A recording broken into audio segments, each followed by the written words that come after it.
Jeana says her name. And then I'm we just say all taping, so together, anytime and you're we're ready, at you can Sex cut Geek it, Summer right? Camp. And you'll talk about your piece, and I'll talk about the self-love and puja. All right, and so then I start with, you start with your name. You start with your name. Oh.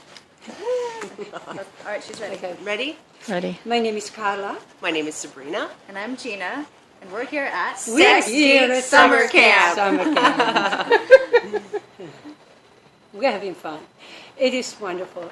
I've learned a lot because I learned to speak from an educational point of view to people and not be afraid of the technology that held me back so far to spread the wonderful news that a relationship can be good. Sex is excellent and it creates more happy families and better citizenships. So I feel enthusiastic, and the enthusiasm came from Reed.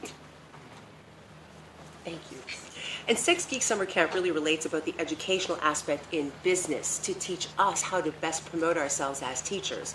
And for example, this evening we're going to be doing a pink puja. A puja is basically a ritual about self-honoring and self-worship.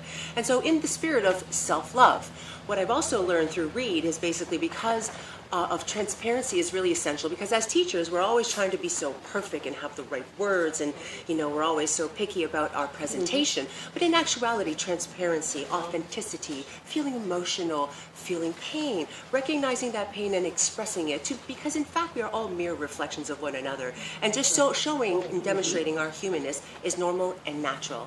And so with that, I really am excited, and it's really beautiful. So in the spirit of this wonderful camp, it's also creating community, and we're all coming together as a family and support one another and network together.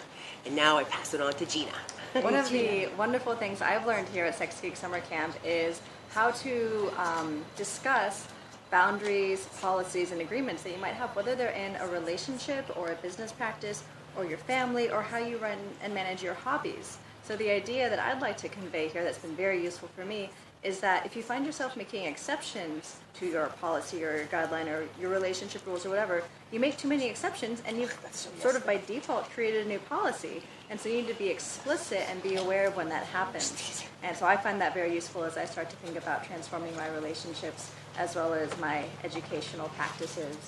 So we're going to say thanks, and we're having such a great time here. So thank you, everyone. Thank you. Sex Geek Summer Camp. Be there next year. I see you there.